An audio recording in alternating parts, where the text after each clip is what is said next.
Tuhan, saat ini kita kembali dapat menikmati pelayanan Tuhan di tempat ini. Tapi sebelumnya saya akan menyapa saudara-saudara kami, saudara-saudara kita yang mungkin saat ini masih ada di luar kota, yang saat ini mungkin belum bisa bersekutu bersama dengan kita. Untuk saudara-saudara kami yang ada di Batam, yang ada di Kudus, yang ada di Sukorejo, yang ada di Rembang, kiranya saat ini kita bisa bersatu hati menikmati pelayanan Tuhan. Mari kita persiapkan hati kita awali ibadah kita nyanyikan lagu yang pertama, Yesus kami puja.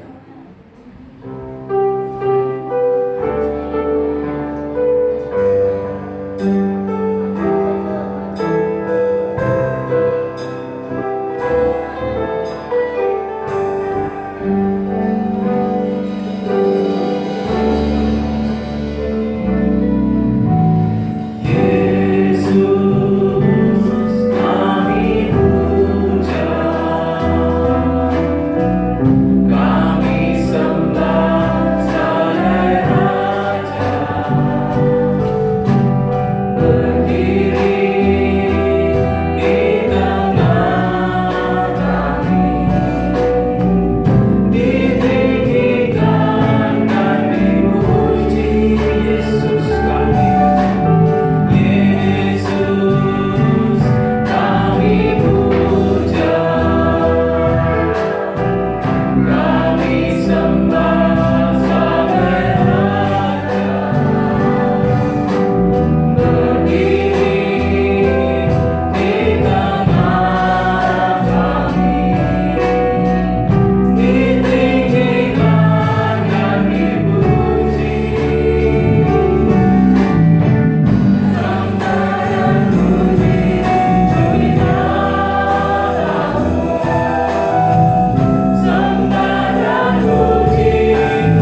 Tidak ada satupun manusia di dunia ini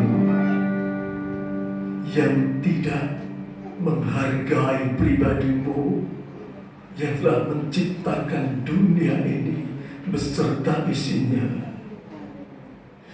Oleh sebab itu kami sebagai insan-insan yang telah Kau ciptakan, kami bersyukur pada pagi hari ini boleh menikmati anugerah kasih cinta Tuhan, sehingga pada pagi hari kami boleh datang kepada Engkau, menikmati hadirnya Tuhan Yesus di tengah-tengah kami. Engkau telah berkorban bagi kami Tuhan. Oleh sebab itu saat ini juga Tuhan, kami bersama seluruh domba-domba-Mu mau datang pada Engkau, memuliakan dan mengagungkan nama Engkau. Oleh sebab itu kami menyerahkan sisa hidup kami, baik di dalam tubuh kami, dalam jiwa kami, dan di dalam roh kami. Kami mau persembahkan yang terbaik untuk Tuhan lewat ibadah pada pagi hari ini. Terima kasih Tuhan, terima kasih. Maka saat ini kami yakin, di saat kami berkumpul dalam rumah-Mu, maka saat ini juga Engkau sudah ada di tengah-tengah kami sebagai Imam besar yang agung, yang segera melayani kami semuanya. Oleh sebab itu saat ini mohon kemurahan daripada Tuhan, turunlah Roh Kudus di tengah-tengah kami, supaya kami bisa merasakan hadir-Mu untuk berikan sukacita dan damai sejahtera bagi kami semuanya.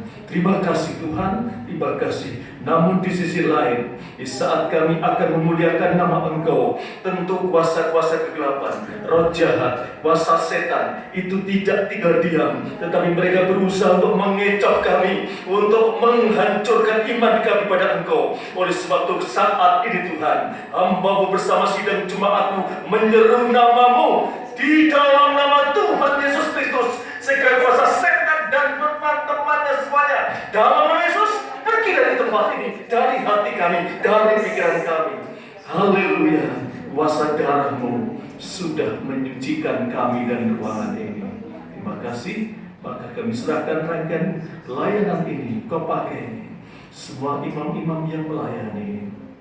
Tuhan, kuduskan semuanya sehingga suasana surga terjadi di tengah-tengah kami. Terima kasih. Di dalam nama Tuhan Yesus Kristus kami mulaikan ibadah kami. Amin. Puji nama Tuhan. Kembali saat ini kita diberikan kemurahan oleh Tuhan di tengah situasi yang serba tidak menentu. Oleh dengan adanya sakit penyakit di luar sana, kita masih diberikan kesempatan untuk dapat berkumpul di tempat ini. Saat ini mari kita rayakan kemurahan yang telah Tuhan berikan kepada kita. Kita akan pujikan kepada Tuhan. Mari kita bangkit berdiri. Lebih dari pemenang.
masalah yang mungkin saat ini kita hadapi, tidak ada kata mustahil.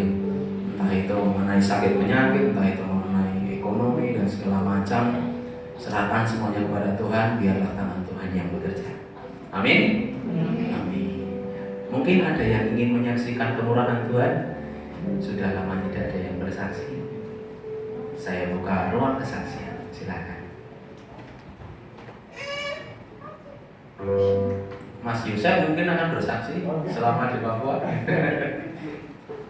Jika tidak ada, belum capai itu ya. Ya masih pagi, masih jam 9. Mari kembali kita bangkit berdiri, kita pujikan nama Tuhan, Allah bangkit.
Allah kita.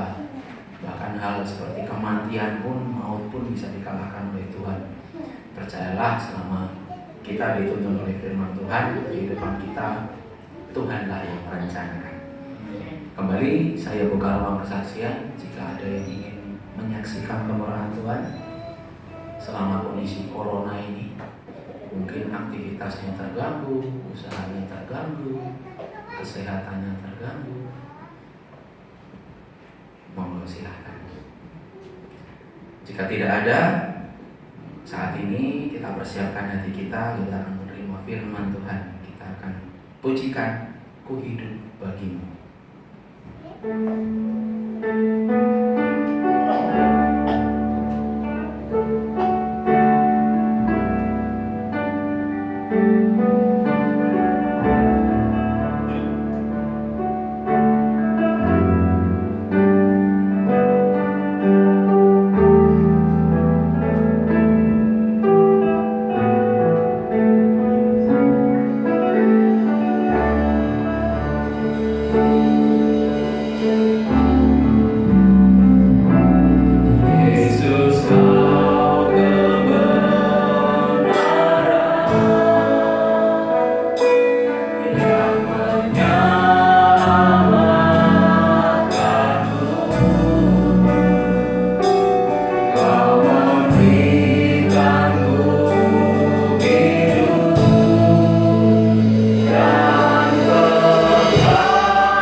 mereka sesat, seperti satu domba di antara 100 domba yang hilang. Kalau Tuhan biarkan kami sendiri, pasti kami tersesat jauh dan bisa kami dimakan oleh serigala yang ganas. Tetapi kasih-Mu adalah kasih yang sempurna. Di saat kami sendiri, Engkau tidak membiarkan kami sendiri, Tuhan. Tetapi Engkau selalu menjangkau kehidupan kami, supaya kami terselamatkan dari segala sesuatu yang bahaya, yang tidak baik. Sebab kami semua sudah Kau tebus di atas kayu salib dengan darah-Mu yang Kau cucurkan, Kau curahkan. Itulah yang menjadi suatu perjanjian bagi Tuhan kepada kami. Engkau bertanggung jawab kepada kami semuanya, domba-domba-Mu yang sudah Tuhan tebus. Oleh sebab itu pada pagi hari ini Tuhan, sebelum kami mendengarkan firman-Mu, Tuhan, bawa hati jiwa kami untuk melihat Engkau, Sang Pribadi yang penuh kasih yang mulia, yang tidak pernah meninggalkan kami. Terima kasih Tuhan, terima kasih. Maka saat ini juga kami bersama-sama akan mengambil bagian yang terbaik. Berikan hati dan jiwa kami selalu haus akan suara Tuhan, seperti bangsa Israel selalu merindukan kehadiran-Mu. Sebab di saat Kau hadir, mujizat itu terjadi kepada semua bangsa Israel, dan tentu saja kepada kami semuanya, domba-domba-Mu yang sudah menerima penebusan dari atas kayu salib. Terima kasih Tuhan. Sekarang Tuhan nyatakan firman-Mu kepada kami. Urapi kami semuanya, urapi domba-domba-Mu semuanya, terutama urapi hamba-Mu, mulut, lidah, bibir hamba-Mu ini. Tuhan sucikan dan kuduskan, supaya hamba-Mu layak menyampaikan kebenaran firman Tuhan dalam kuasa Roh Kudus. Terima kasih. Berikan hati kami yang rendah seperti Magdalena, maka kuasa Tuhan semakin Kau nyatakan kepada kami semuanya. Terima kasih. Dan kami belajar merendahkan hati jiwa kami menyambut firman Tuhan dalam nama Tuhan Yesus Kristus. Amin.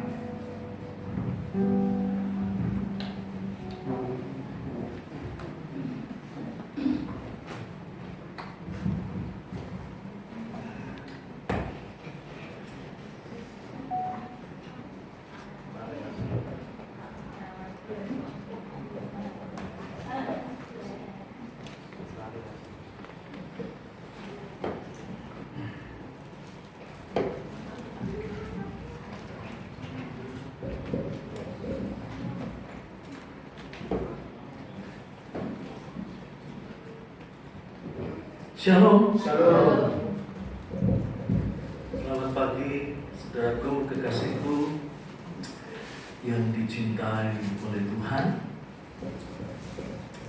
Bersama kita akan mempergunakan waktu yang singkat ini, sekitar 1 jam kita mau mendengarkan firman Tuhan. Dan kita yakin setiap firman yang jatuh di tangan yang baik pasti akan tumbuh dan berbuah-buah. Oleh sebab itu, mari bersama-sama kita fokuskan pikiran dan hati kita kepada firman Tuhan. Sebab Tuhan sangat baik kepada kita semuanya. Puji nama Tuhan. Pada hari-hari ini kita masih bicara tentang akhir hidup dari Nabi Elisa, di mana Nabi Elisa ini merupakan nabi yang secara rohani dipakai Tuhan luar biasa, yang menggantikan Nabi Elia.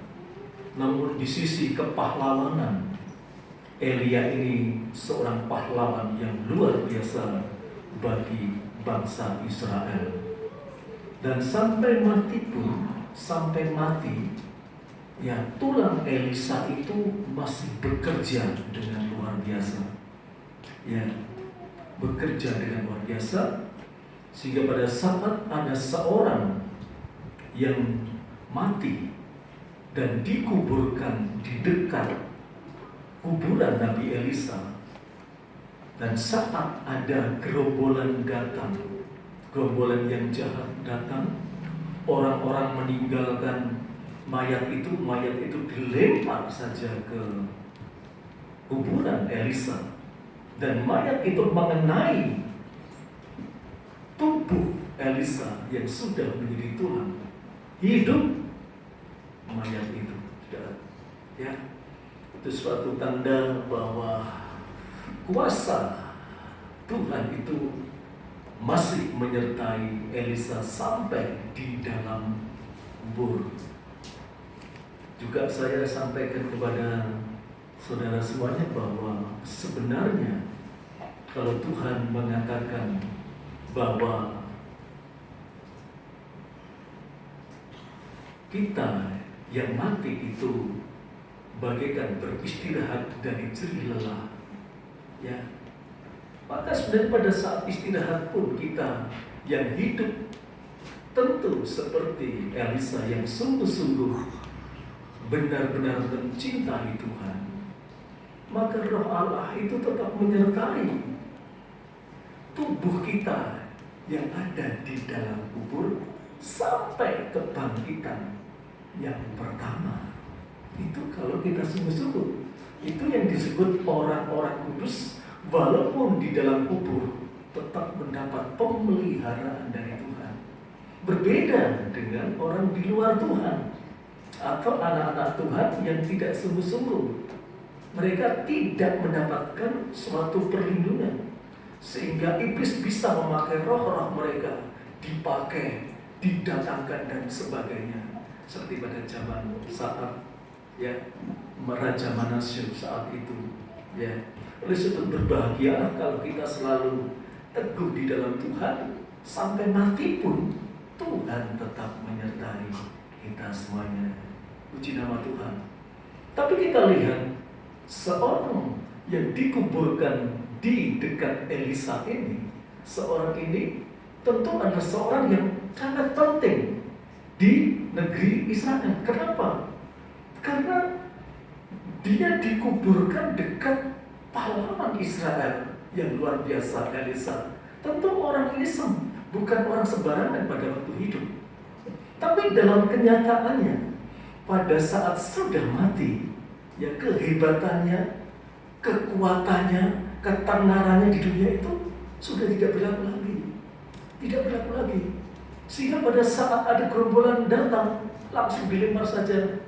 Sehingga kita bisa menyimpulkan orang yang mati, walaupun saat di dunia itu luar biasa, sudah tidak ada harganya sama sekali.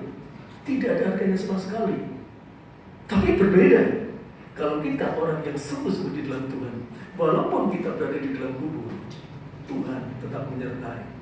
Buktinya siapa? Elisa sendiri. Ya, pada saat mayat yang tidak berguna itu dilempar, menempel pada tubuh atau kerangka daripada Elisa, dia hidup. Itu suatu tanda bahwa, ya, Tuhan tetap menyertai kita walaupun kita nanti sudah mati. Ya, sebab Tuhan siapkan pada kebangkitan yang pertama untuk diangkat dari hakim-hakim. Kita sudah, ya, belajar ini pada minggu yang lalu. Sebab itu kita diingatkan saja oleh Tuhan bahwa apa yang di dunia ini seperti uap, hanya sebentar lalu lenyap. Tapi mengapa banyak orang pada manusia justru memperindah, mempercantik, memperkuat, memperkokoh yang di dunia ini, sementara banyak dari mereka tidak memperhatikan yang kekal. Ini aneh. Coba kita kembali surat Yakobus pasal 4 ayat 13 sampai ayat yang ke-14, ya. Yakobus 4 ayat 13 sampai 14. Surat Yakobus pasal 4 ayat 13 sampai 14. Ini Rasul Yakobus berbicara kepada kita. Mari. Jadi sekarang, hei kamu yang berkata, hari ini atau besok kami berangkat ke kota Anu, dan di sana kami akan tinggal setahun dan berdagang serta mendapat untung. Terus? Sedang kamu tidak tahu apa yang akan terjadi Kamu besok. tidak tahu apa yang akan terjadi besok. Terus? Apakah arti hidupmu? Apa arti hidupmu? Hidupmu itu sama seperti uap yang sebentar saja kelihatan lalu lenyap. Amin. Jadi kita diingatkan, kita harus imbang. Jasmani rohani harus imbang. Kalau kita lebih mengedepankan yang jasmani, nanti seperti uap saja, sudah hilang. Nanti bangkit sudah masuk dalam penghakiman. Berbeda kalau kita imbang rohani jasmani. Mengutamakan Tuhan, juga bekerja dengan baik. Maka Tuhan sediakan tempat yang indah. Sebab itu mari kita semuanya lebih perhatian, lebih cinta untuk bisa hidup ini mengarah kepada dua hidup yang baik, terutama hidup yang kekal, dan hidup di dunia juga tentu baik. Ya, puji Tuhan. Sekarang kita masuk ke tulang Elisa. Ya, tulang Elisa. Bagaimana kuasa tulang Elisa? Coba kita kembali membaca 2 Raja-Raja pasal 13 ayat 20 dan ayat 21. Ya, 2 Raja-Raja pasal 13 ayat 20 dan ayat yang ke-21. Kita kembali membaca, ya. Sesudah itu matilah Elisa, lalu ia Elisa mati lalu dikuburkan. Terus adapun gerombolan Moab sering memasuki negeri itu pada pergantian tahun. ya, 21. Pada suatu kali orang sedang menguburkan mayat. Ketika mereka melihat gerombolan datang, Ya. dicampakkan mereka lah mayat itu ke dalam kubur Elisa. Terus Lalu pergi. Terus demi mayat itu kena kepada tulang-tulang Elisa, maka hiduplah ia kembali dan bangun berdiri. amin. Puji nama Tuhan. Ya. Tadi saya sampaikan bahwa manusia yang tidak sungguh-sungguh di dalam Tuhan, atau lebih khususnya anak Tuhan yang tidak sungguh-sungguh di dalam Tuhan, matinya bagaikan uap saja, seperti tidak berguna. Ya, tetapi Elisa, seorang yang sungguh-sungguh di dalam Tuhan, walaupun mati, ternyata masih berfungsi. Tulangnya bisa membangkitkan orang yang sudah mati itu. Ini menjadi suatu kontradiksi, ya, antara yang hidup, yang dulunya dagingnya luar biasa, ya, yang disohorkan, ditenarkan dengan kemampuan kehebatannya, pada saat mati sudah tidak ada fungsinya. Tetapi sementara Elisa, ya, Elisa yang sungguh-sungguh di dalam Tuhan, walaupun sudah mati, ternyata bisa membuat orang yang mati hidup, padahal masih kerangka. Berarti kalau kita bisa tarik suatu kesimpulan bahwa daging manusia itu menjadi tidak berguna pada saat mati. Tetapi Elisa walaupun sudah menjadi kerangka, tapi pada saat dia hidup, dia tidak mau dikuasai daging. Justru itu yang badan terangkat tapi hidup. Sekarang kita kembali, kenapa Elisa kerangkanya atau tulangnya kok bisa seperti itu? Mengapa? Saya sudah sampaikan pada saudara bahwa pada saat Elisa sebelum ditinggal oleh Elia, maka apa yang diminta oleh Elisa kepada Elia? Hanya satu. Elisa tidak minta kekayaan, daging, kehebatan, tidak. Hanya satu, tinggalkanlah rohmu kepadaku. Kan begitu, ya. Tapi Elia menjawab, wah, permintaanmu sangat sulit. Tetapi marilah kita berjalan. Kemudian Elisa mengatakan, Tuhan, kereta api dari Tuhan sudah datang. Ayo, bersiaplah. Terus Allah membisikkan, jangan lupa rohmu tinggalkan pada aku. Seperti itu. Ya, benar. Pada saat diangkat, jubahnya dikoyakkan oleh Elia, jatuh dan kemudian dipakai oleh Elisa. Maka Elisa disitulah ya penuh dengan Roh Kudus. Apa yang dimiliki oleh Elia, Elisa juga bisa, karena jubah, dan jubah ini bicara tentang kuasa Roh. Artinya kuasa Roh Kudus itu akan menyertai walaupun kita sampai mati sekalipun. Ya, atau kita baca ya 2 Raja-Raja pasal 2 ayat yang ke-9 ya, sampai ayat yang ke-14. Kita baca saja supaya kita mengerti. Walaupun sudah mati, Roh Kudus tetap menyertai Elisa. Ini luar biasa ya. 2 Raja-Raja pasal 2 ayat 9 sampai 13 sampai 14 ya. 2 Raja-Raja pasal yang ke-2 ya. Dan sesudah mereka sampai di seberang, berkatalah Elia kepada Elisa, mintalah apa yang hendak kulakukan kepadamu sebelum aku terangkat daripadamu. Elia mengatakan, minta apa saja Elisa. Terus jawab Elisa, biarlah kiranya aku mendapat 2 bagian dari rohmu. Ya, tidak minta lain-lain, hanya roh itu loh. Terus sebelum Berkatalah Elia, yang kau minta itu adalah sukar, tetapi jika engkau dapat melihat aku terangkat daripadamu, akan terjadilah kepadamu seperti yang demikian. Terus, Dan jika tidak akan terjadi. terus Sedang mereka berjalan terus sambil berkata-kata, tiba-tiba datanglah kereta berapi dengan kuda berapi memisahkan keduanya. Terus Lalu naiklah Elia ke surga dalam angin badai. Terus ketika Elisa melihat itu, maka berteriaklah ya, ia, Bapakku, Bapakku. kereta Israel dan orang-orangnya yang berkuda. Terus Kemudian tidak dilihatnya lagi, lalu direbutkannya pakaiannya dan dikoyakkannya menjadi 2 koyakan. Terus Sesudah itu dipungutnya jubah Elia yang telah terjatuh. Lalu ia berjalan hendak pulang dan berdiri di tepi sungai Yordan. Ia mengambil jubah Elia yang telah terjatuh itu, dipukulkannya ke atas air itu sambil berseru, ya, di manakah Tuhan Allah Elia? Ia memukul air itu, lalu terbagi ke sebelah sini dan ke sebelah sana, maka menyeberanglah Elisa. amin. Terima kasih. Jadi menguatkan kita saja bahwa Tuhan akan menyertai sepanjang hidup kita, bahkan sampai mati pun Tuhan tetap memelihara kita. Ya, kalau kita sungguh-sungguh hidup di dalam Tuhan.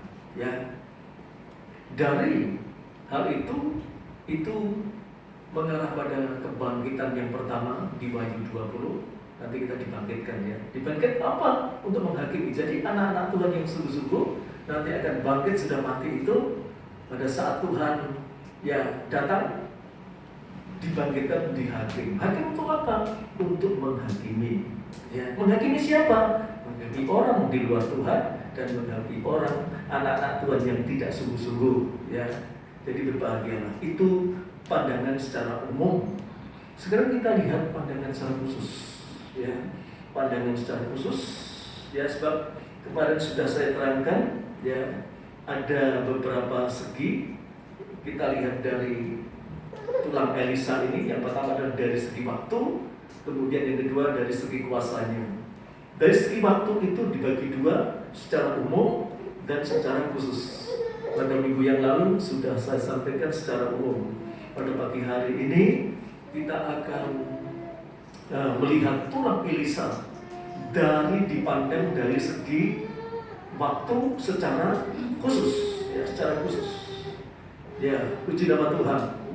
Saya sudah terangkan pada saudara, baik yang kemarin hadir maupun yang mendengarkan di rumah, bahwa tubuh orang mati itu pada saat 1 bulan itu mencair, semuanya mencair, daging itu mencair. Nah, kita perkirakan 10 hari itu pada saat orang mati berumur 40 hari itu kerangkanya sudah tampak semuanya. Ya, karena 1 bulan mulai cair.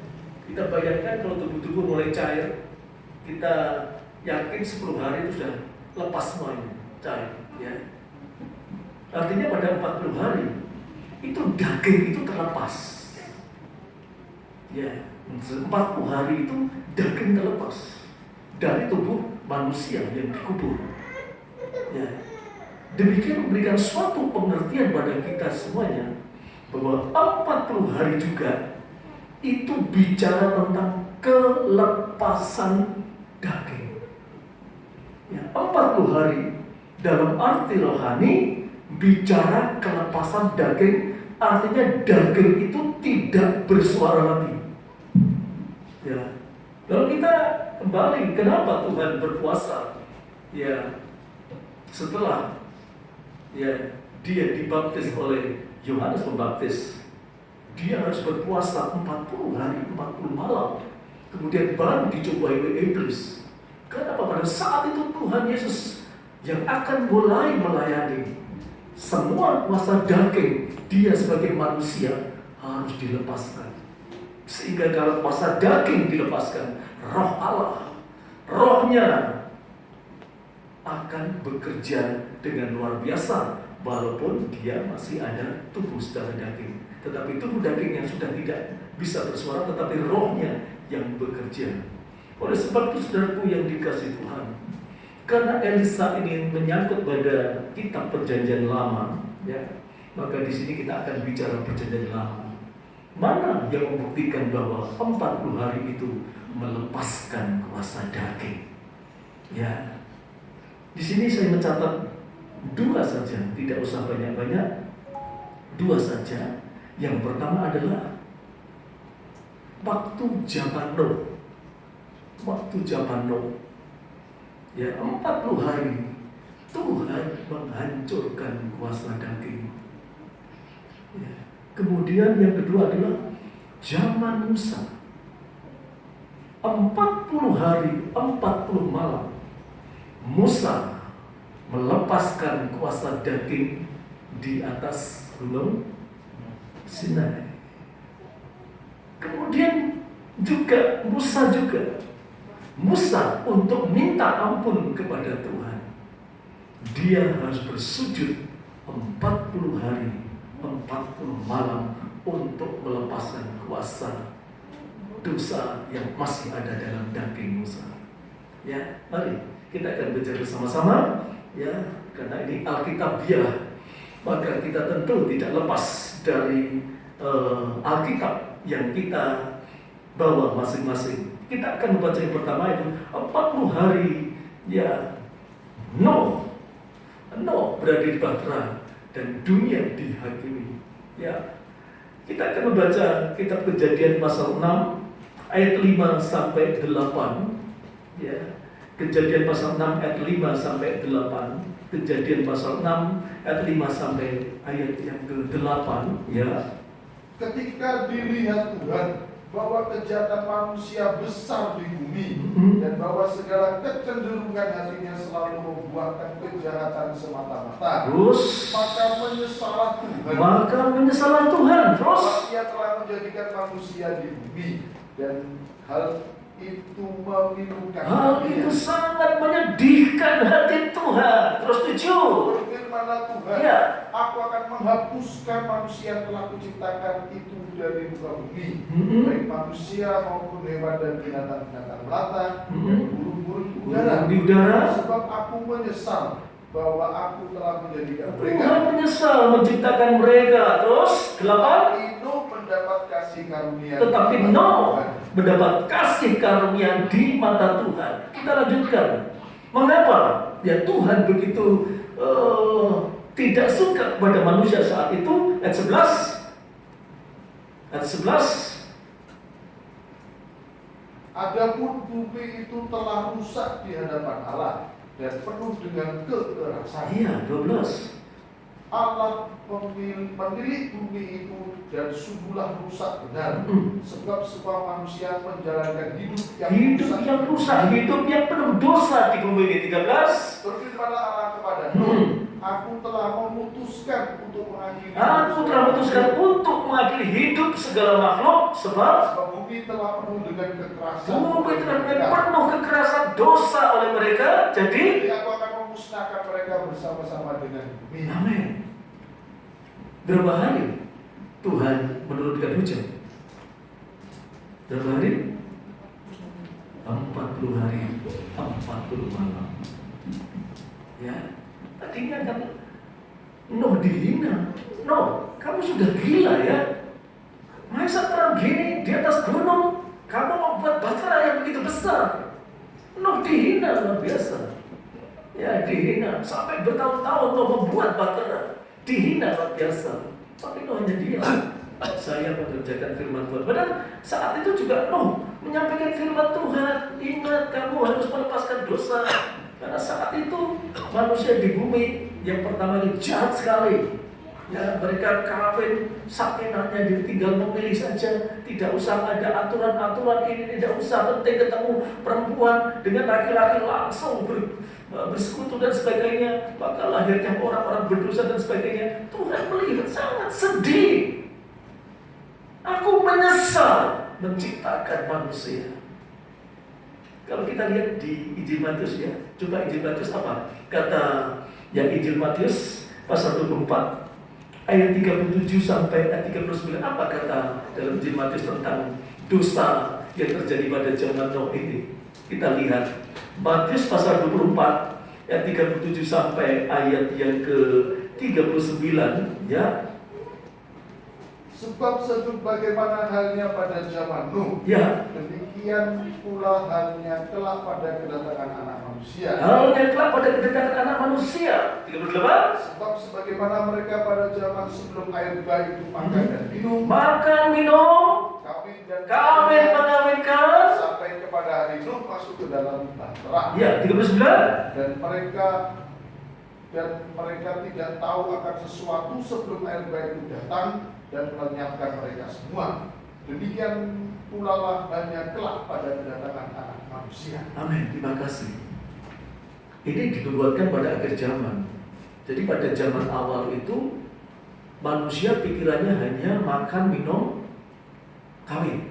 Dan kawin pun tidak punya aturan seperti dinikahkan dan sebagainya. Tinggal milih aja. Saat ketemu nih, ayo kawin, mempunyai keturunan-keturunan. Di situ terbeban sekali. Jahat sekali manusia.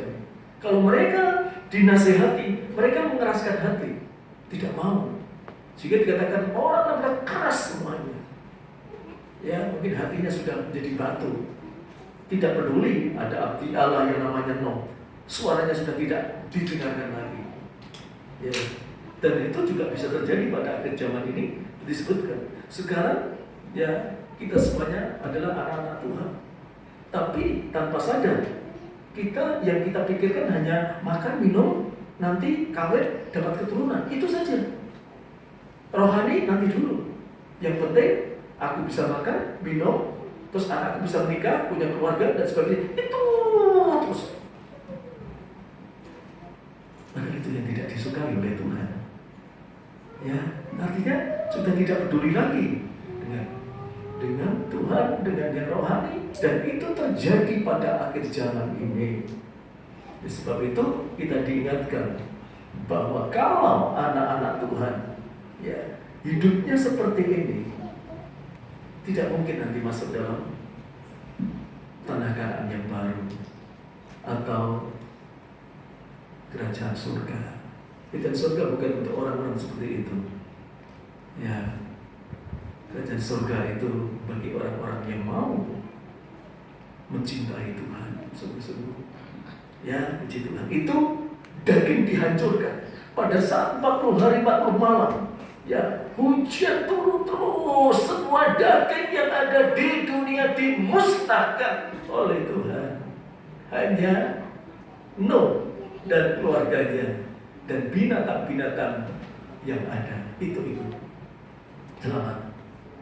Ya, menikmati dunia yang baru. Karena baru dunia yang diciptakan pada waktu Adam, seolah-olah semuanya itu seperti hangus. Ya, semuanya tidak baik.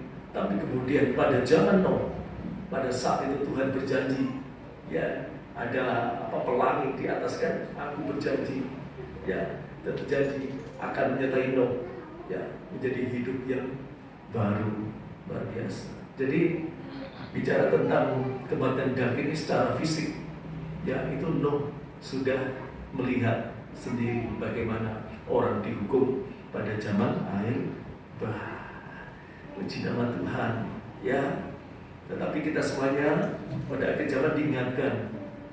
Tuhan pernah mengatakan pada waktu 70 murid Tuhan datang yang diutus Tuhan, oh aku sudah bisa mengalahkan setan, aku bisa mengusir setan dalam namamu dan sebagainya. Ya, Tuhan mengatakan, aku memang melihat apa yang kau kerjakan. Tetapi kemudian Tuhan mengatakan apa? Berbahagialah kalau namamu tercatat dalam kitab kehidupan. Itu yang kita kejar.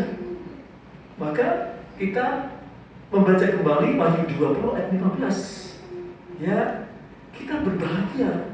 Kita harus mengejar kalau nama kita tercatat dalam kitab kehidupan. Ya, Wahyu 20 ayat 15. Ya. Wahyu 20 ayat 15. Puji Tuhan. Ya. Dan setiap orang yang tidak ditemukan namanya tertulis di Dan setiap orang, anak-anak Tuhan, yang namanya tidak ditemukan tertulis di dalam kitab kehidupan itu, ia dilemparkan ke dalam lautan api itu. amin. Ya, maka sungguh-sungguhlah saudara, mari berjuang. Kita semuanya berjuang. Bukan mesti seorang hamba Tuhan itu hebat, belum. Kita sama di hadapan Tuhan, sama kita di hadapan Tuhan bagian domba-domba sama. Ya, Tuhan tidak membedakan kita ganteng atau cantik atau jelek atau buruk atau kaya atau miskin. Tuhan tidak membedakan. Mana gembala, mana domba, Tuhan tidak membedakan. Yang terpenting kita kejar sampai nama kita tercatat dalam kitab kehidupan. Ya, maka kita boleh hidup kekal. Puji Tuhan. Sekarang kita melangkah yang kedua, yaitu mematikan daging, kuasa daging 40 hari pada zaman Musa yang pertama. Ya.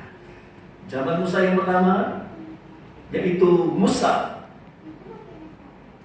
menghadap Tuhan di Gunung Horeb, Gunung Sinai selama 40 hari 40 malam. Keluaran pasal 24 ayat 12 sampai ayat yang ke-18.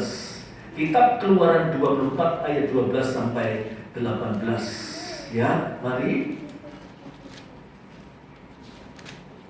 Tuhan berfirman kepada Musa, Ya. naiklah menghadap aku ke atas gunung dan tinggallah di sana. Ya. Maka aku akan memberikan kepadamu roh batu, yakni hukum dan perintah. Maka aku akan beri kepadamu roh batu, yaitu hukum dan perintah yang telah kutuliskan untuk diajarkan kepada mereka. Terus. Lalu bangunlah Musa dengan Yosua abdinya, maka naiklah Musa ke atas gunung Allah itu. Tetapi kepada para tua-tua itu ia berkata, tinggallah di sini menunggu kami, sampai kami kembali lagi kepadamu. Bukankah Harun dan Hur ada bersama-sama dengan kamu? Siapa yang ada perkaranya, datanglah kepada mereka. Ya, terus. Maka Musa mendaki gunung dan awan itu menutupinya.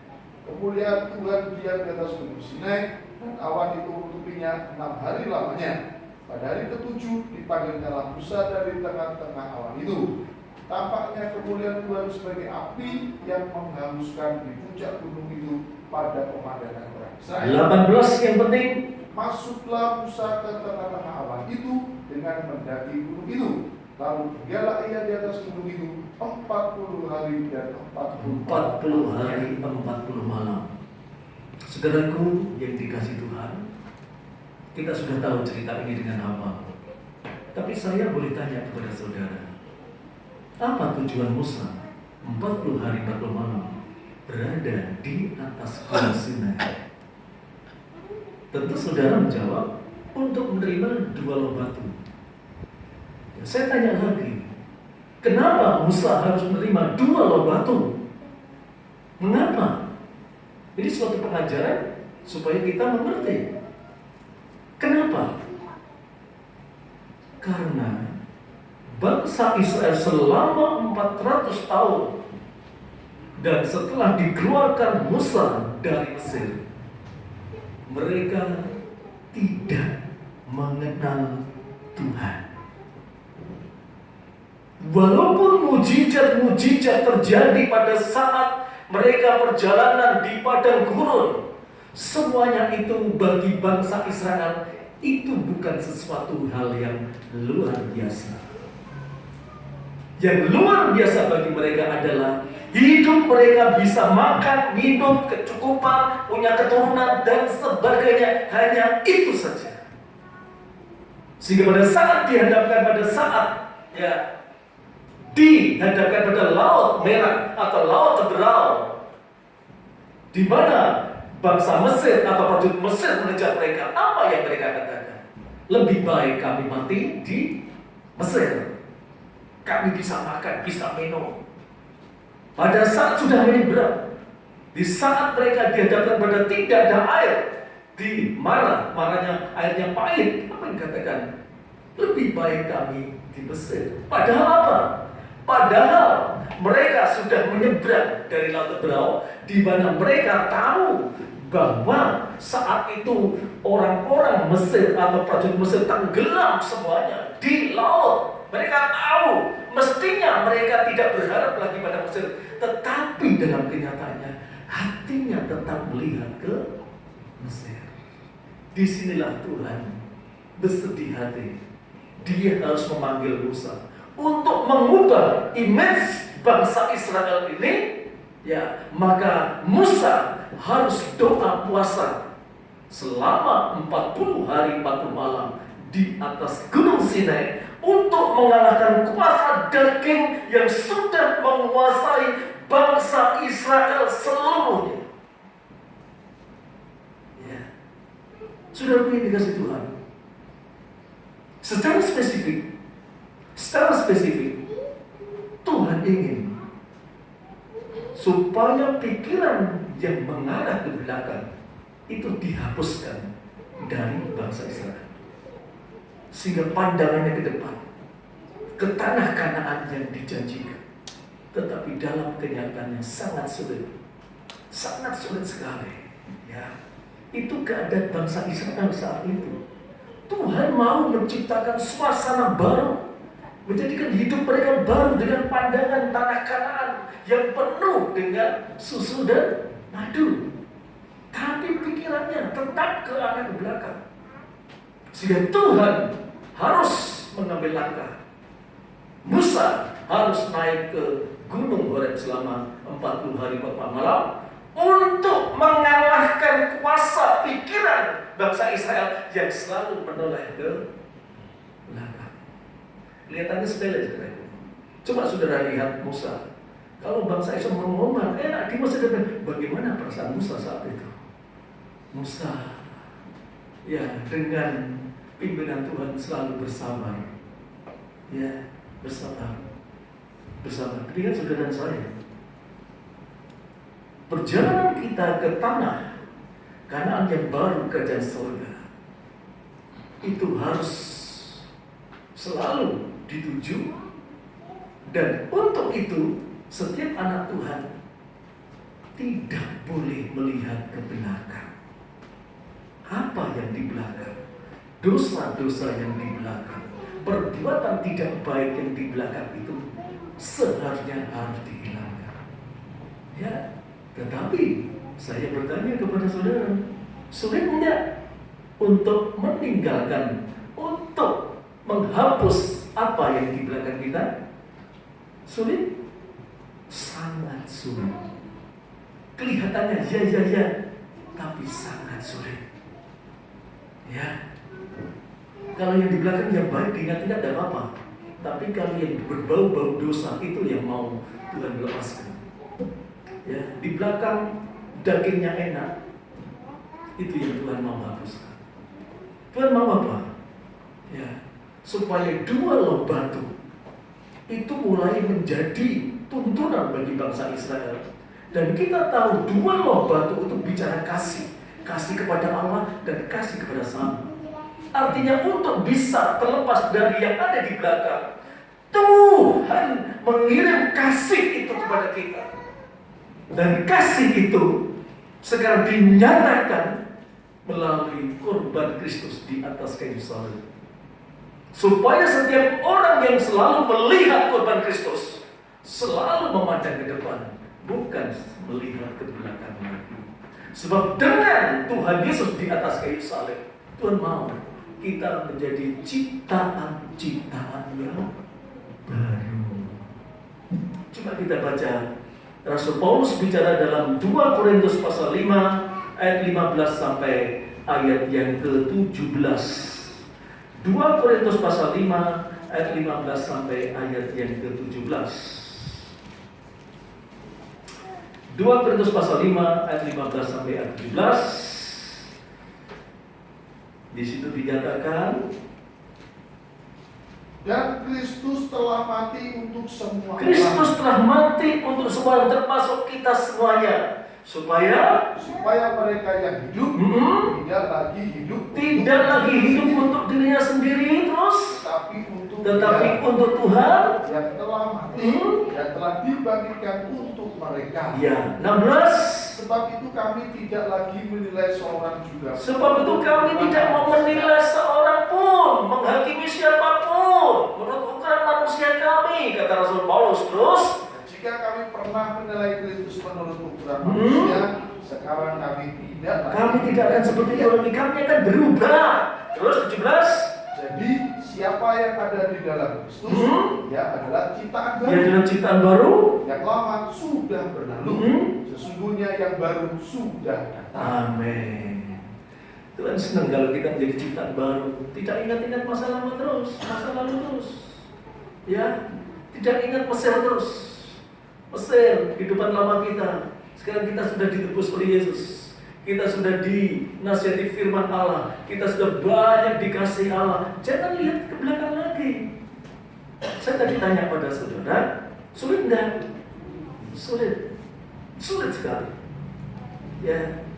Sekarang saya juga sedikit memberikan satu pertanyaan pada saudara. Kalau bangsa Israel ya, itu selalu pandang ke belakang. Yang enak di Mesir, walaupun kerja keras jadi budak, atau enak di sana loh, gini. Itu kan pada umumnya. Sekarang saya tanya pada saudara, ya. Musa sebagai pemimpin bangsa Israel, apakah Musa benar-benar sudah hilang keadaan lamanya, atau tabiat lamanya Musa betul-betul sudah hilang? Saya tanya pada saudara, ada yang bisa jawab enggak? Ya. Kita tahu Musa adalah orang yang luar biasa sekali, ya, dipakai Tuhan luar biasa. Tapi apakah ada sesuatu yang di Mesir itu masih tinggal di dalam diri Musa? Ada enggak? Ada enggak? Ada yang enggak apa-apa. Kita sharing saja. Ada enggak? Enggak. Saya dulu juga berpikir begitu. Enggak mungkin Musa itu karakter yang lama di Mesir itu ya masih ada. Enggak mungkin. Saya dulu juga berpikir begitu. Kita buktikan. Ya, Keluaran 32. Ya.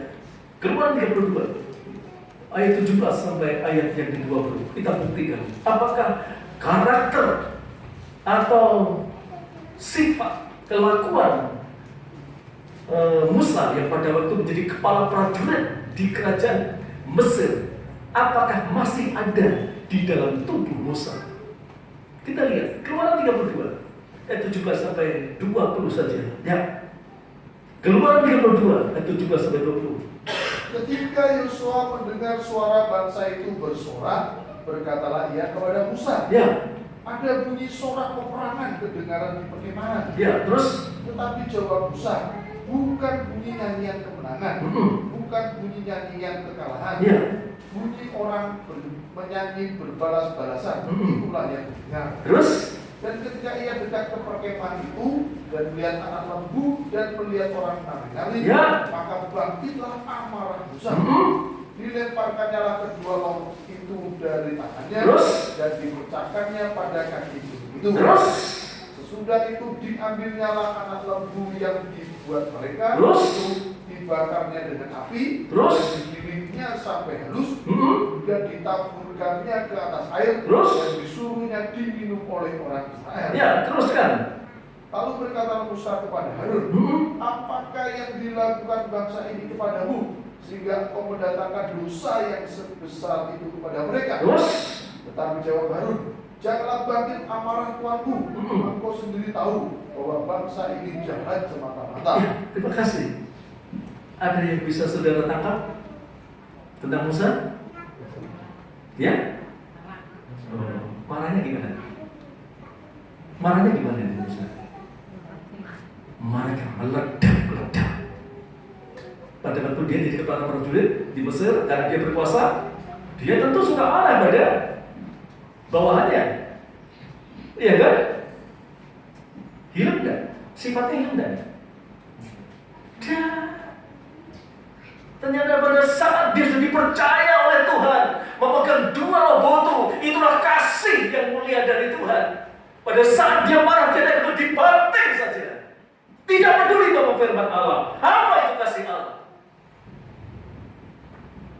Sifatnya masih kelihatan. Padahal dia dipakai Tuhan. Luar biasa. Ya.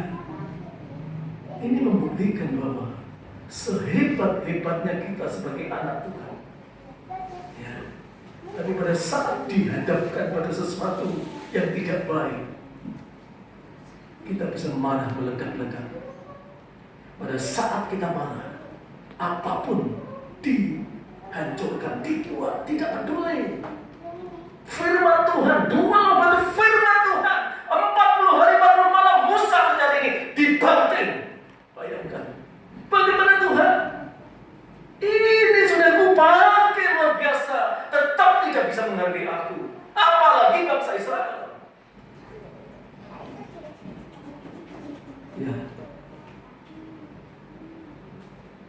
ternyata menghilangkan karakter lama itu tidak semudah membalikkan kanan. Ya, mengapa Tuhan mengampuni terus bangsa Israel? Di saat mengeluh lapar dan sebagainya, Tuhan tetap mengampuni. Tuhan mengerti, Tuhan tahu untuk mengubah karakter lama untuk jadi hidup ciptaan baru itu tidak mudah. Orang yang marah tetap marah. Orang yang emosi tetap suka emosi. Ya, kita tahu emosi itu arahnya kemana. Orang marah itu arahnya kemana. Kalau Tuhan mengatakan kamu boleh marah, tetapi jangan sampai matahari terbenam. Kita bayangkan itu Musa pada waktu marah, ya. Yang pertama yang dibanting adalah dua lompatu. Ya, beberapa waktu kemudian semua lembu emas itu diambil semuanya, dibakar, terus digiling, marah bukan benci dari berhala itu, bukan, karena marah tidak bisa mengendalikan emosi daripada hatinya Musa. Ya, ini menjadi pelajaran bagi saya dan saudara. Kasih itu menghindari marah. Kalau kita masih suka marah, berarti kita belum ada kasih. Kasih dibanting kok oleh Musa. Ya. Orang marah itu ada dua. Satu kelihatan, satu tidak kelihatan. Yang tidak kelihatan juga berbahaya. Memendam suatu kemarahan itu bahaya. Contohnya siapa? Kain. Pada waktu korbannya ditolak oleh Tuhan, dia marah tapi kan tidak kelihatan. Tapi Tuhan tahu, hei Kain, mengapa kau panas hati? Mengelak, aku gak marah. Tahu-tahu adiknya dibunuh. Iya kan? Itu Kejadian pasal 4 ayat 8. Kejadian 4 ayat 6 sampai 8. Ya, tidak perlu kita baca. Sudah hafal. Ini panas hati. Jadi panas hati, marah itu mengakibatkan suatu kematian. Ya, jadi bahaya. Hidup lama kalau kita masih suka marah. Marah itu mengakar. Kita tahu marah itu wataknya siapa. Ya. Wahyu 12 dikatakan marah itu wataknya naga merah yang menyala-nyala. Itu sudah bisa baca Wahyu pasal 12. Ya, setelah gagal untuk mengejar wanita itu, wanita gereja Tuhan yang sempurna, dia kalah karena wanita diangkat terbang oleh Tuhan. Dia marah. Demikian pula pada saat Musa marah, dampaknya juga kematian. Sekarang kita baca ya, Keluaran 32. Kita sudah membaca di kitab Keluaran, kita lanjutkan kitab Keluaran pasal 32 ayat 26 sampai 28. Apakah marah itu berdampak pada kematian? Mari kita baca Keluaran 32 ayat 26 sampai ayat yang ke-28. Ya. Maka berdirilah Musa di pintu gerbang perkemahan itu serta berkata, Ya. siapa yang memihak kepada Tuhan, datanglah kepadaku. Ya. Lalu berkumpulan kepadanya seluruh Bani Lewi. Ya, 27. Berkatalah ia kepada mereka, beginilah firman Tuhan Allah Israel, baiklah kamu masing-masing mengikatkan pedangnya pada pinggannya dan berjalanlah kian kemari melalui perkemahan itu dari pintu gerbang ke pintu gerbang, dan biarlah masing-masing membunuh saudaranya dan temannya dan tetangganya. Terus 28. Bani Lewi melakukan seperti yang dikatakan Musa. Terus Dan pada hari itu tewaslah matilah 3.000 orang dari bangsa itu. Terima kasih. Mati. Jadi marah itu mengakibatkan suatu kematian. Dan kita suka marah akan mengakibatkan kematian rohani. Kalau kita mati rohani, kita tidak bisa hidup kekal. Ya, oleh sebab itu, kalau kita dulunya suka marah, sekarang belajar mengendalikan diri. Jangan marah. Jangan sedikit-sedikit marah. Sedikit-sedikit marah. Nanti kita akan mati rohani. Amin? Di sini tidak ada yang suka marah. Amin? Amin. Tuhan memberkati kita semuanya. Sekarang langkah Tuhan gimana? Untuk mengatasi Musa yang masih suka marah ini, dan untuk mengampuni Israel yang membuat Musa marah ini bagaimana? Apa yang dilakukan Tuhan? Dan apa yang dilakukan Musa? Kita baca ya. Ulangan pasal 9 ayat 15 sampai 18. Apa yang dilakukan Musa sesuai dengan kehendak Tuhan? Apa yang dilakukan? Ulangan 9 ayat 15 sampai 18. Mari. Ulangan 9 ayat 15 sampai ayat yang ke-18. Setelah itu berpalinglah aku, lalu turun dari gunung yang sedang menyala itu dengan kedua loh perjanjian di kedua tanganku. Terus, lalu aku menyaksikan bahwa sesungguhnya kamu telah berbuat dosa terhadap Tuhan Allahmu. Kamu telah membuat suatu anak lembu tuangan. Kamu telah segera menyimpang dari jalan yang diberitakan Tuhan kepadamu. ya terus. Maka ku peganglah kuat-kuat kedua loh itu, Terus, lemparkan dari kedua tanganmu, pecahkan di depan matamu. ya itu akibatnya dari sahabat bangsa Israel yang seperti itu. Dia marah luar biasa sampai dua loh batu itu dipecahkan. Ya, setelah itu dia marah yang tidak bisa dikendalikan. Maka pertobatannya Musa bagaimana? Ayat 18. Sesudah itu aku sujud. Sesudah itu Musa sujud di hadapan Tuhan. Berapa hari? 40 hari. 40 hari, 40 malam. Seperti yang pertama kali. tidak kumakan, roti tidak kumakan, Dan air tidak kuminum. Terus Karena segala dosa yang telah kamu perbuat, yakni kamu melakukan apa yang jahat di mata Tuhan, sehingga kamu menimbulkan sakit hatinya. amin.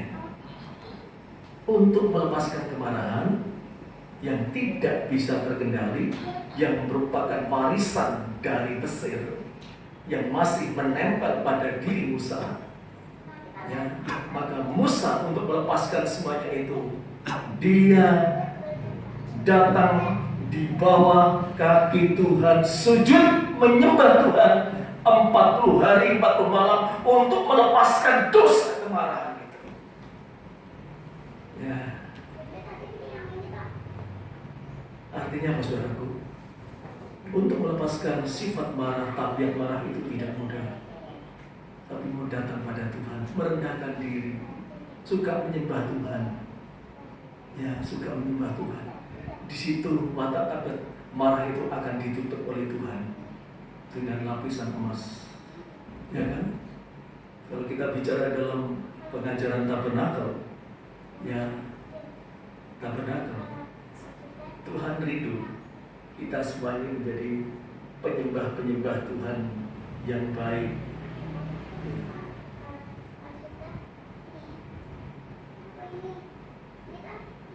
Oh, ini penyembah di sini. Jadi untuk menghilangkan hidup lama di Mesir sini, dia menebus dengan menyembah di sini 40 hari 40 malam. Menyembah, ya, bertobat dia, minta ampun sama Tuhan.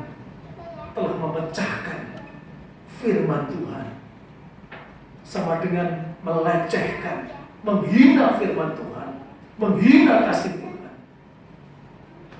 Dia datang 40 hari 40 malam, sujud menyembah 40 hari 40 malam.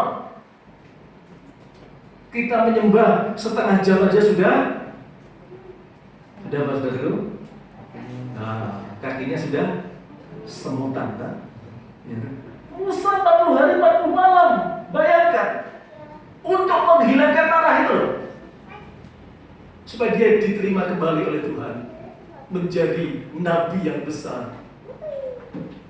Jadi belum tentu seorang nabi besar itu tidak bersalah. Seorang hamba Tuhan yang hebat itu tidak bersalah. Hanya Tuhan yang dia bersalah dengan Tuhan Yesus. Semua manusia bersalah. Apalagi saya. Oh. Ya. Apalagi saya. Banyak kesalahan, banyak kekurangan. Terima kasih. Terima kasih.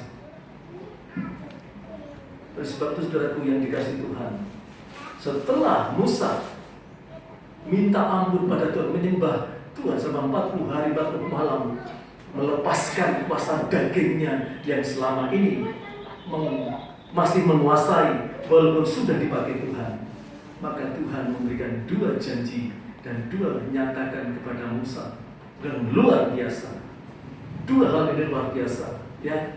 2 Tuhan juga memberikan janji kepada kita 2 hal. Kalau kita mau mematikan kuasa-kuasa emosi kemarahan yang selalu melingkupi hidup kita, dengan kita mau datang suka menyembah Tuhan, Tuhan juga beri 2 hal kepada kita semuanya. Yang pertama adalah kitab Keluaran pasal 32 ayat 31 sampai ayat yang ke-33. Ini janji Tuhan kepada saudara dan saya. Kalau kita mau berubah, tinggalkan itu karakter lama, tabiat lama yang suka marah. Ya, Tuhan mau memberikan kepada kita semuanya. Yang pertama, Keluaran 32 ayat 31 sampai ayat yang ke-33. Mari kita baca. Lalu kembalilah Musa menghadap Tuhan dan berkata, Iya. Bangsa ini telah berbuat dosa Iya. besar. Sebab mereka telah membuat Allah emas bagi mereka. terus, Tetapi sekarang, iya. kiranya Engkau mengampuni dosa mereka itu, dan jika tidak, hapuskanlah kiranya namaku dari dalam kitab yang telah Kau tulis. Iya. Musa mengatakan, ya, setelah dia sujud menyembah, ampunilah bangsa Israel itu. Tanpa sadar juga bangsa Israel membuat saya marah sampai seperti itu. Tuhan ampuni, Tuhan. Ya, tetapi apa kata Tuhan? Ayat 3. Tetapi Tuhan berfirman kepada Musa, Ya. Siapa yang berdosa kepadaku, nama orang itulah yang akan kuhapuskan dari dalam kitabku. Amin. Siapa yang tetap mempertahankan dosa, termasuk dosa kemarahan, nama orang itu akan kuhapus dalam kitab kehidupan. Tetapi siapa yang mau berubah, namanya tercatat dalam kitab kehidupan. Saudara jadi orang Kristen tujuannya untuk apa? Mau diberkati di dunia ini atau masuk surga? Kalau saya masuk surga. Kalau orang dunia aja diberkati banyak, mereka kerja, mau caranya gimana sampai kaya melimpah-limpah, itu bisa kok. Tapi bagi kita, anak Tuhan, terutama masuk surga, nama kita tercatat dalam kitab kehidupan. Itu Tuhan jawab, oh kamu sekarang sudah bertobat. Ya, namamu tetap kutulis dalam kitab kehidupan. Itu kata lainnya seperti itu. Sekarang yang kedua, ya. Yang kedua, Musa mendapatkan kemurahan yang luar biasa, ya. Maka Musa boleh kembali naik ke Gunung Sinai, tetapi tidak usah 40 hari 40 malam, tidak usah. Sebab 40 malam sudah dia sujud menyembah itu, dia sudah cukup. Dan kemudian Musa disuruh membuat apa? 2 batu lagi. Kemudian pada waktu naik ditulis oleh jari Tuhan 10 hukum itu. Kemudian saudara tahu, pada saat dia turun dari Gunung Sinai, apa yang terjadi? Nah itu dia. Kita baca ya, Keluaran pasal 34 ya. Keluaran 34 ayat 30 sampai ayat yang ke-35. Ini yang luar biasa. Ya, Keluaran 34 ayat 30 sampai 35. Ini yang luar biasa, ya.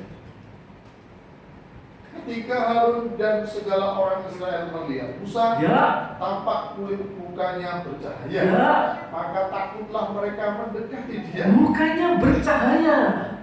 Saat turun dari Gunung Sinai, berubah sekali.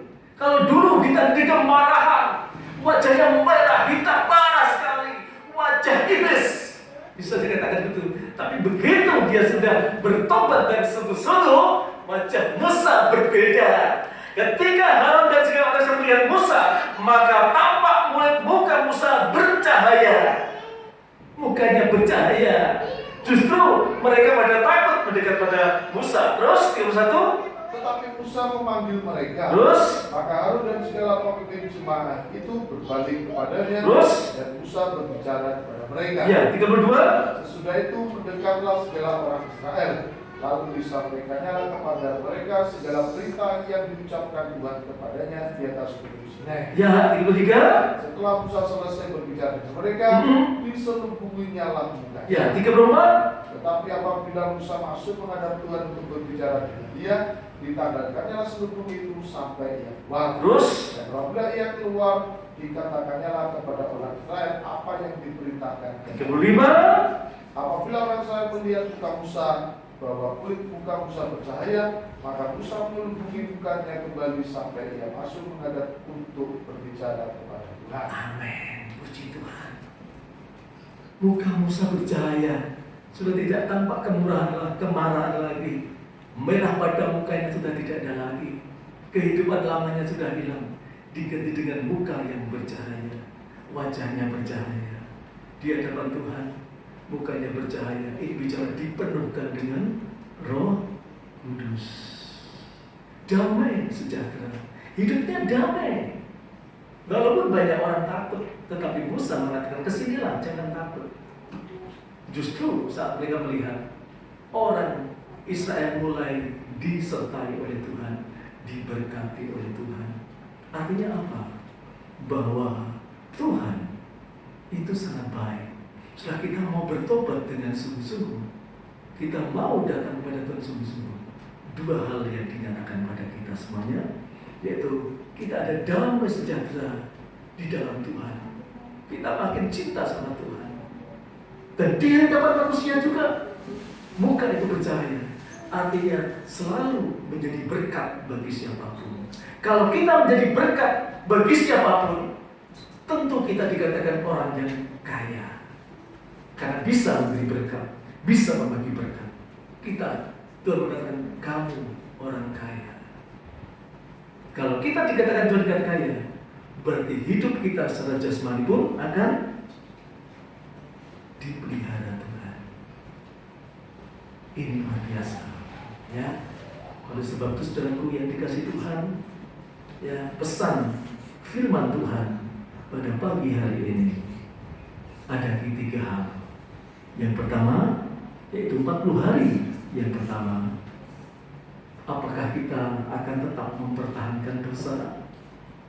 Ya, apakah kita tetap seperti dosa seperti zamannya Nuh? Ya, akhirnya semuanya mati. Yang 40 hari yang kedua, apakah kita tetap mempertahankan karakter lama kita yang tidak baik, termasuk yang di dalamnya ada satu dosa yang besar sekali, dosa kemarahan?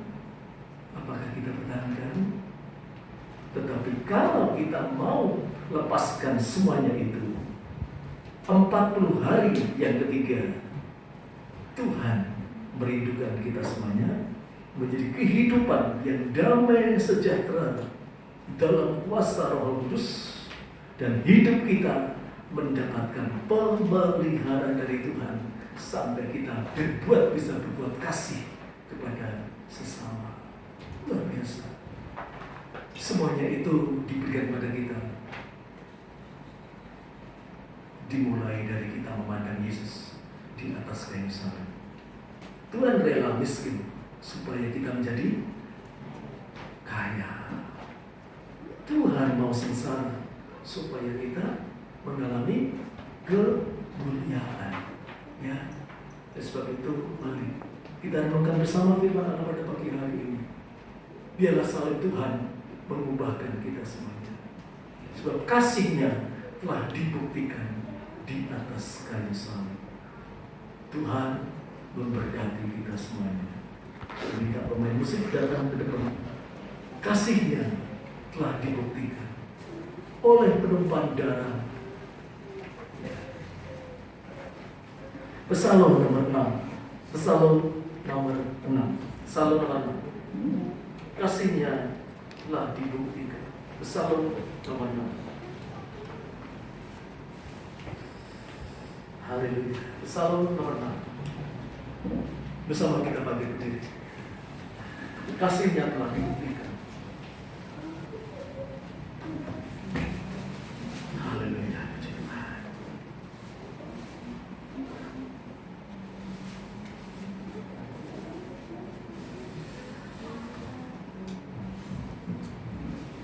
Kasih-Nya telah dibuktikan di atas kayu salib untuk mengangkat kita semuanya, untuk menjadikan kita menjadi ciptaan yang baru, yang luar biasa.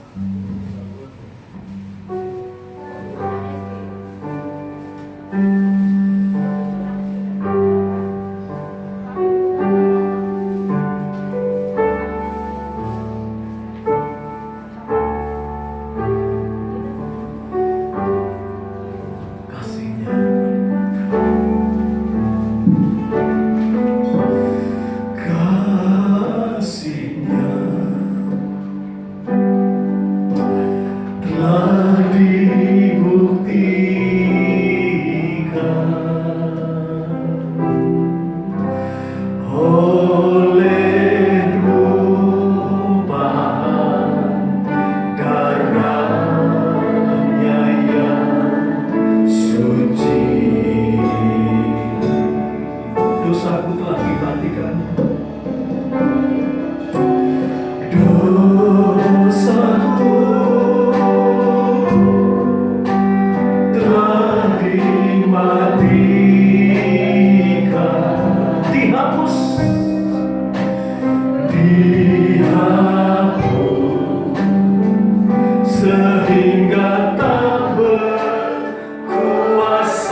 yang besar.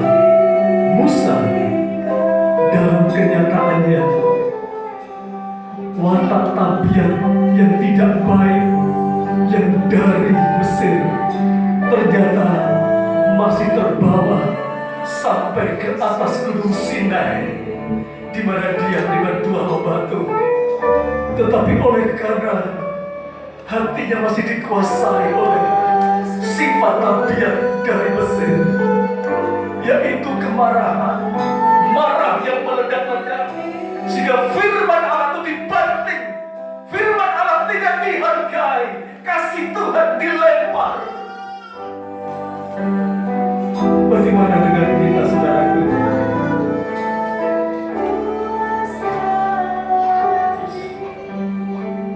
Apakah kita sudah terlepas dari marah?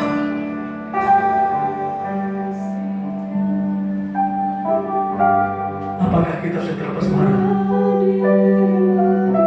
Tanpa sadar, marah itu membuat kematian rohani, membuat kita tidak bisa masuk dalam kerajaan surga, membuat nama kita tidak tercatat dalam kitab kehidupan. Kalau hidup kita masih ada ditandai marah, kesempatan ini adalah kesempatan yang terbaik. Seperti Musa datang di bawah kaki Tuhan, menyembah Tuhan 40 hari 40 malam. Tapi Tuhan tahu kemampuan kita, kekuatan kita.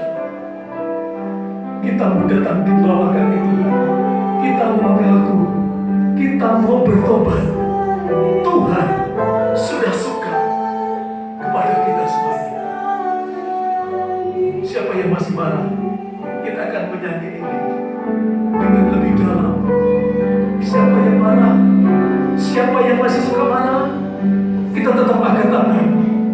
Tuhan mau mengampuni dosa kita semuanya, termasuk saya, termasuk saya, termasuk saya.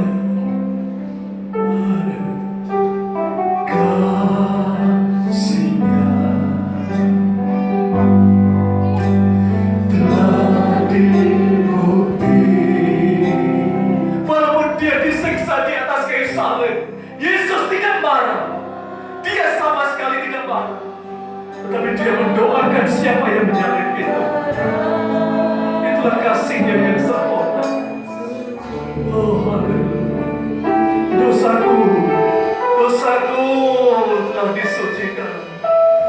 Dosaku telah dimatikan, dihapus. Sehingga tak berkuasa lagi. Kasih-Nya telah dibuktikan, kasih-Nya telah dibuktikan.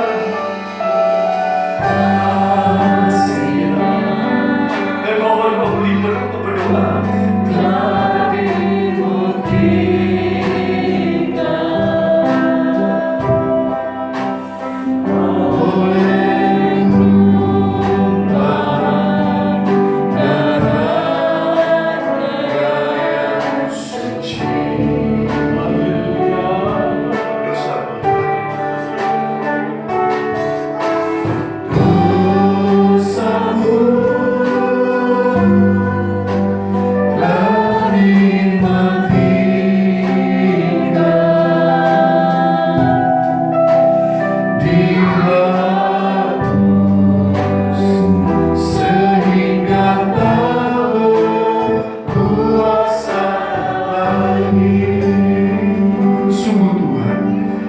mengucap syukur dan berterima kasih Tuhan untuk kasih-Mu yang besar bagi kami Tuhan, memberikan kami kekuatan Tuhan menjadi bagian dari pembuka dasar firman-Mu yang Kau nyatakan Tuhan bagi penggembalaan di tempat ini Tuhan. Kami bersyukur Tuhan Kau memberikan kami kesempatan, kami bersyukur Kau berikan kami kemurahan, dan kami bersyukur Kau mengingatkan kehidupan kami Tuhan. Jika Kau mengasihi kami dengan berfirman dari hati-Mu Tuhan, maka masih ada yang tertinggal di dalam kehidupan kami ini Tuhan, yang harus kami perbaiki, yang harus kami lihat lagi, yang harus kami koreksi Tuhan, yaitu kelemahan-kelemahan di dalam kehidupan kami Tuhan. Kau rindu setiap kehidupan kami ini mampu dan bisa diubahkan sedikit demi sedikit Tuhan. Bahkan untuk dosa amarah di dalam kehidupan kami Tuhan, yang mungkin kecil Tuhan, yang seringkali Tuhan dalam kehidupan kami sehari-hari Tuhan muncul Tuhan, yang mungkin tidak kami kehendaki, tetapi itu memang masih ada di dalam kehidupan kami Tuhan. Bahkan di dalam Musa sekalipun Tuhan, yang sudah Kau pilih Tuhan untuk membebaskan bangsa Israel dengan mujizat-Mu, masih ada yang tertinggal Tuhan, yang mau Kau matikan Tuhan. Oleh karena itu kami bersyukur Tuhan, ini menjadi berkat bagi kami, menjadi koreksi bagi kami Tuhan, untuk kami melihat ke dalam hati kami yang paling dalam Tuhan. Mari Tuhan, saat ini kami mohon belas kasihan-Mu Tuhan, bila Kau cabut Tuhan sampai ke akar-akarnya roh amarah di dalam kehidupan kami Tuhan, roh marah yang tidak bisa kami kendalikan Tuhan. Oleh karena itu bila kuasa darah-Mu, bilur-Mu berkuasa Tuhan, dan kami bisa Tuhan dibebaskan. Kami mendapatkan kekuatan yang baru, kami mendapatkan hati yang baru Tuhan, seperti Musa yang setelah Tuhan mengakui dosanya di hadapan-Mu, maka mukanya itu bercahaya Tuhan, berseri-seri, karena di dalam hatinya sudah dibersihkan dari roh amarah itu Tuhan. Kami rindu Tuhan, setiap kehidupan kami ini juga dibersihkan dari roh amarah di dalam hati kami, supaya muka kami bercahaya, memancarkan yang baik Tuhan, baik kepada nikah, rumah tangga kami, keluarga kami masing-masing, bahkan di dalam tempat kami bekerja maupun di tempat sekolah mulia tugas kami semuanya Tuhan. Maka ada muka yang baru yang terlihat Tuhan, yang bercahaya, karena Engkau sudah Tuhan menghapuskan dosa amarah dalam kehidupan kami Tuhan. Kami rindu Tuhan, kami juga memiliki roh yang baru, hati yang baru Tuhan, supaya kehidupan kami ini Tuhan memiliki muka yang bercahaya seperti Musa Tuhan, yang mendapatkan pengampunan dosa daripada Engkau Tuhan. Terima kasih Tuhan, terima kasih Engkau yang sungguh-sungguh memperhatikan Tuhan sidang jemaat-Mu. Kami bersyukur Engkau masih memelihara kami. Biarlah Engkau salut bungkus dengan kuasa darah-Mu Tuhan, sehingga setiap sidang jemaat-Mu Tuhan dapat dipelihara, dilindungi Tuhan dari segala yang tidak baik yang akan kami hadapi akhir-akhir ini Tuhan. Biarlah kami tetap percaya kepada Engkau, tetap menyerahkan diri kepada Engkau Tuhan, dan kami tetap mematuhi segala anjuran pemerintah kami Tuhan, supaya kami juga dengan segala kerendahan hati Tuhan, untuk kami bisa Tuhan taat kepada pemerintah kami Tuhan. Terima kasih Tuhan untuk berkat-Mu yang sudah Kau berikan di dalam pengembalaan kami Tuhan pada siang hari ini. Biar ini menjadi kekuatan bagi kami semuanya. Terima kasih Tuhan, terima kasih. Kami sambut firman-Mu di dalam nama Tuhan kami Yesus Kristus. Haleluya. Amin. Puji nama Tuhan, saudara yang dikasihi Tuhan. Kita bersyukur kepada Tuhan. Tuhan begitu baik kepada kita. Dia memelihara kehidupan kita, dan Dia selalu ingin yang terbaik kehidupan kita muncul dari dalam kehidupan kita. Kita percaya kasih Tuhan yang besar itu akan menaungi kita saat ini. Puji nama Tuhan. Kita akan diberikan kesempatan berikan persembahan kita, kita akan pujian kita, bahwa Tuhan juga membantuku. Nanti kita akan berdoa untuk persembahan kita. Pastilah nanti kami mau untuk berdoa untuk persembahan kita, bahwa Tuhan juga belum dibantu. Kita akan naikkan pujian kita, kita memberikan persembahan kita.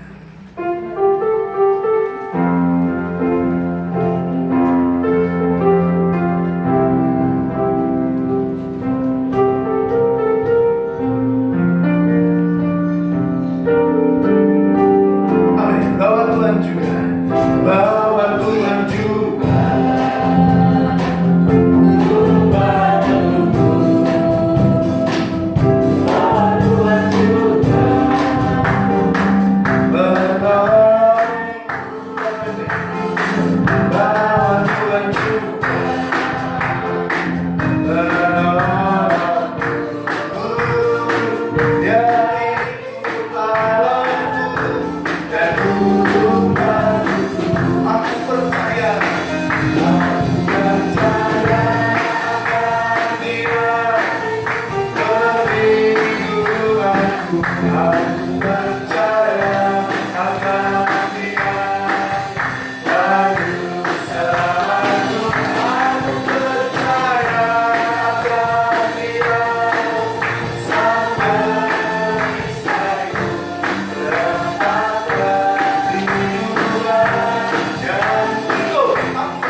ini kami masih beroleh kemurahan Tuhan, dapat bersekutu di tempat ini, menikmati pelayanan-Mu Tuhan, menikmati pelayanan imam besar Tuhan. Kami juga mengucap syukur Tuhan pada saat ini kami boleh menerima firman. Kami boleh Kau tegur melalui firman Tuhan, masih dan karakter-karakter kami yang jauh dari firman. Kiranya Engkau curahkan Roh Kudus-Mu Tuhan kepada kami, kuatkanlah kami supaya kami dapat melawan karakter kami, mengubah karakter kami, semuanya seturut firman-Mu saja. Saat ini Tuhan kami juga mengucap syukur, memberikan persembahan kami. Kiranya Engkau sucikan persembahan kami Tuhan, persembahan ini dapat memperluas kerajaan. Terima kasih Bapa, dosa dan kesalahan kami Engkau mau mengampuni. Dalam Tuhan Yesus Kristus kami berdoa dan mengucap syukur. Amin. Amin. Silakan duduk kembali, saudaraku. Puji nama Tuhan, saudaraku yang dikasihi oleh Tuhan. Kita bersyukur kepada Tuhan, kita bisa mendapatkan kesempatan kembali untuk kita bisa beribadah. Sahabat kita, saudaraku, kita berdoa kepada Tuhan supaya kita diberikan kesehatan. Kita berdoa kepada Tuhan, kita dilindungi oleh darah Tuhan. Kita berdoa untuk kita bisa mengikuti segala aturan yang dari pemerintah. Kita berdoa, saudaraku, untuk kita menjaga kesehatan kita masing-masing supaya kita tetap sehat, tetap kuat, tetap kita diberikan kekuatan kepada Tuhan oleh Tuhan untuk kita bisa terus beribadah dan melayani Tuhan. Kita percaya kita sungguh-sungguh jika kita tetap sehat, maka kita akan tetap bisa beribadah sepanjang minggu kita bersama dengan Tuhan dan tidak ada yang terjadi apa-apa, maka kita akan terus bisa melanjutkan ibadah kita. Kita berdoa, saudaraku, supaya segala sesuatu yang sudah kita perjuangkan untuk kita bisa kembali beribadah, kita akan terus jaga dengan baik, dengan benar, supaya mengikuti yang dianjurkan pemerintah, dan kita akan tetap untuk menjaga kesehatan kita masing-masing. Kita percayakan kehidupan kita sepenuhnya kepada Tuhan. Puji nama Tuhan. Selanjutnya saya serahkan kepada sidang. Shalom. Ibadah berjalan seperti biasa. Hari Selasa ibadah penyembahan jam 6 sore. Untuk Bible studi kita pending dulu, ya, dan kita kembali bertemu pada hari Minggu jam 9 pagi minggu depan, minggu pertama dengan perjamuan kudus. Saya juga ucapkan selamat datang kembali kepada saudaraku yang kita diizinkan pemerintah untuk bisa kembali untuk beribadah di tempat ini, telah mendapatkan izin dari Kecamatan Semarang Timur. Puji Tuhan, Tuhan berkati kita. Saya yakin kita semuanya akan diberkati oleh Tuhan. Setiap kita datang pada Tuhan dengan sungguh-sungguh, biarlah kuasa pola Elisa tetap menjamah kita semuanya menghadapi dunia yang semakin susah, yang semakin memojokkan kita, yang semakin membuat kita menjadi terpojok. Tetapi kata firman Tuhan, Dia tidak akan membiarkan kita, tetapi Dia justru akan membangkitkan kita semuanya seperti mayat yang terkena pada tulang Elisa. Amin. Bersama kita berdiri, kita akhiri ibadah kita. Kami memuji kebesaran-Mu. Kami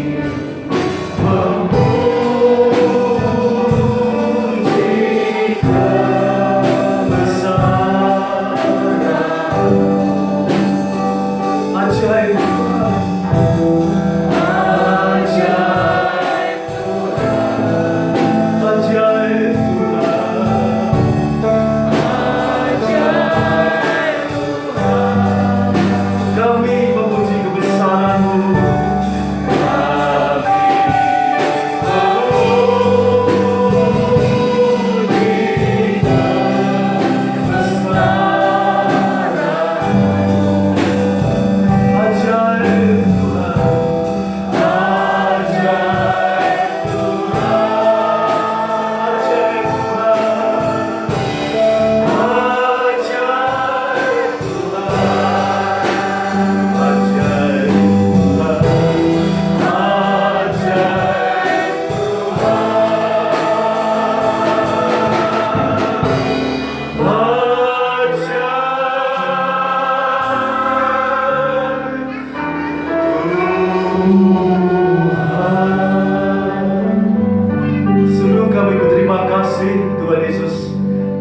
sangat mengasihi kami, Tuhan sangat menyayangi kami, seluruh sidang jemaat di tempat ini Tuhan, baik yang tidak datang, juga yang terutama sudah datang pada pagi hari ini. Kasih kemurahan-Mu tetap Kau nyatakan kepada semua anak-anak-Mu di masa-masa yang tidak baik ini, di masa-masa yang membahayakan baik di luar sana. Tetapi kami percaya jika kami senantiasa dekat dengan Engkau, Tuhan akan membela kami, Tuhan akan memimpin menyertai kami. Bahkan kuasa-Mu, Roh Kudus-Mu akan Kau nyatakan pada kami, sehingga anak-anak-Mu semuanya ini tetap mendapatkan cinta kasih Tuhan, damai sejahtera, rohani jasmani kepada anak-anak-Mu semuanya. Berkati semua anak-anak-Mu di dalam segala usaha, pekerjaan, apapun juga yang dilakukan, dikerjakan. Tuhan sertai, Tuhan nyatakan, bahkan hasil akan Kau berikan kepada semua anak-anak-Mu. Terima kasih, kesehatan, kekuatan selalu Kau nyatakan pada seluruh anak-anak-Mu, domba-domba-Mu, supaya semuanya bisa bersuka cita, selalu memuji, memuliakan nama Engkau. Terima kasih Tuhan. Kami hamba-Mu juga berdoa, berterima kasih kepada satu keluarga Tuhan yang jauh, yang dulunya nikahnya hancur, tetapi Tuhan mulai kembalikan. Mereka ada sukacita, ada kesatuan keluarga di sana Tuhan, di mana Tuhan sudah bekerja untuk memulihkan nikah mereka. Hamba-Mu bersyukur, hamba-Mu berterima kasih. Ternyata Tuhan tidak pernah meninggalkan kami semuanya. Juga nikah-nikah di tempat ini, nikah-nikah di dalam penggembalaan yang Tuhan percayakan, semuanya kami bisa pada Engkau. Tuhan tolong, Tuhan juga akan menyatakan kasih-Mu, sehingga dalam nikah rumah tangga masing-masing anak-Mu akan mengalami damai, sukacita, damai sejahtera. Untuk keluarga-keluarga yang belum bisa hadir pada pagi hari ini, Tuhan memelihara mereka semuanya dimanapun berada. Terima kasih. Sekarang saudaraku yang dikasihi Tuhan, kita akan pulang ke rumah masing-masing.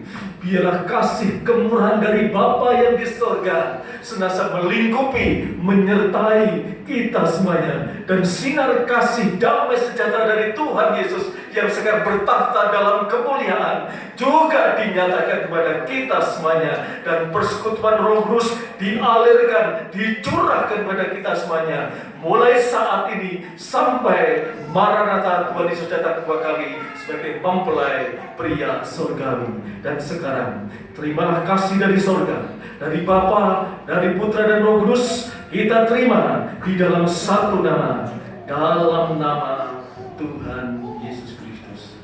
Haleluya. Amin. Selamat pagi, Tuhan memberkati. Maaf saya tidak bisa bersalaman sesuai dengan aturan pemerintah. Selamat berbahagia, Tuhan memberkati. Amin.